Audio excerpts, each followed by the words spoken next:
My name is Chandra. I'm a philanthropist and a social justice activist.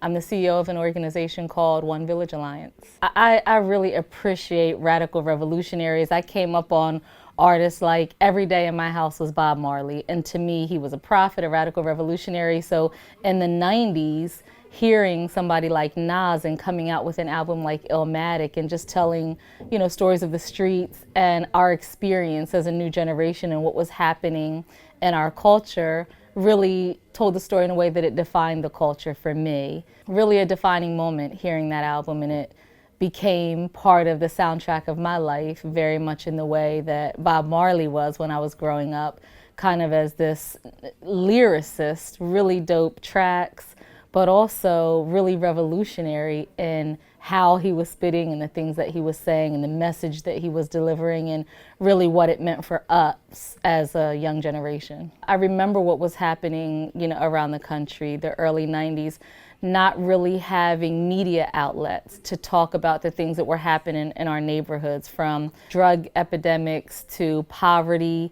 and just really a segregated society. It was very segregated to me at the time in my world. So there were things happening all across the country, and everybody's experience was very different. There were no young leaders. The leaders of times before we were born were being celebrated, these really powerful messengers. And when hip hop came on, it was this platform and a stage, and it was a microphone in and of itself, and it really gave our generation in our time a voice. So some of the things that were happening were the police brutality and the poverty and, just the suffering of the youth. So it became a movement to really tell the stories that were happening in cities across the country. To not just give it a voice, but really give it a power position. We can tell our stories in the way that the media is not going to tell it. They're going to tell us it's a war on drugs and that these black and brown images are a danger to society, public enemy number one. But we're going to tell it as, we're being victimized by the real dangers to society, those same people who are launching this war on black and brown communities. And we saw that to be true around that same time, and in the years since that album was released and hip hop came out. It's really bringing these issues to light and the burden that the government is really oppressing us through. So through really unjust public policies and, wars that are being launched on American children, even to this day, through poverty, through violence, through drugs, and all of these very intentional and deliberate situations, from redlining to the projects to high poverty communities.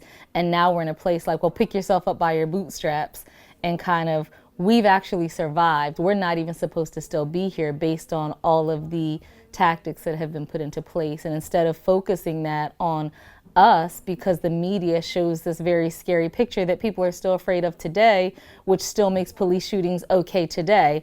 Well, it was, a big black guy and he did look dangerous or seem dangerous. Well, he didn't have a gun, a weapon. He was just kind of sitting there. He was standing there with his kids. He was laying down on the ground. He was already handcuffed, but he was black, so he must be dangerous. So created a narrative that told a story that was happening in a very different way. It was also coming to a point where mass incarceration was at an all-time high just a couple years thereafter, and still today it is again at an all-time high.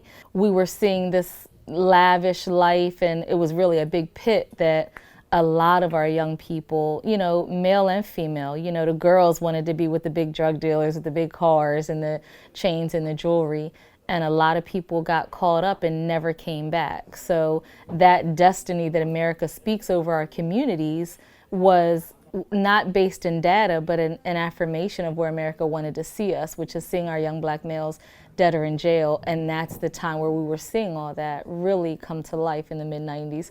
So it was a time where we needed that power. We needed to see the civil rights movement re-energized with a new voice and the young generation getting involved. And that's what hip hop was to me. It was telling those stories and bringing that powerful voice to a place where we needed to hear somebody saying something other than speaking death over our whole community. So I think what Nas was saying in Illmatic is that we are ill, we are powerful, we're present, we're here, we're not going anywhere, we're strong. And he was also making us move, and I think that was really important at the time, creating this soundtrack that we could then be proud of, because we've heard about the music of the, you know, the 60s and the 70s and these eras where people were really, you know, making movements, and there was the rise of the Black Panthers, and there was these new generations rising up to start movements. So the hip hop movement gave that to us. In Illmatic, I think Nas was really letting us know that we're here, we're a new generation, and we still have that powerful voice, and the movement continues. All right, oh wow, that's totally different. I feel like my sound has been surgically set. This is how I've been listening to music all along. Dope. That's a really dope full sound. I love it. The bass is crazy. Do you guys make car speakers? So it's like I'm hearing this album for the first time again. This is really dope. This is dope. Let's go to One Love. That beat in One Love, like I've never heard it before. It's like I've never heard it before. And inhale, it ain't hard to tell.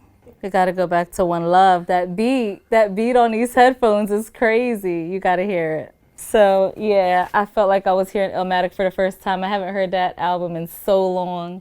It was fuller, that bass. I love the bass and I love loud music, but it didn't sound loud. Every single essence of every beat, everything that was happening on that track, things that I've never even heard before, it really brought it to life. It really put you inside of the music. You miss so much, even when you go see a live performance. I feel like, you know, the sound is different in every single seat. This gives you that front row seat experience, that in the middle of the stage, perfect what the sound engineer hears when he's tuning that. So you get that fine-tuned music and that perfect seat to really experience the music in the center of it, in the heart of it, like I haven't heard it before. I think that's important because it's what was designed, you know, when the sound engineer and the producer and the artist was sitting in that studio. This gives us an opportunity to get that experience.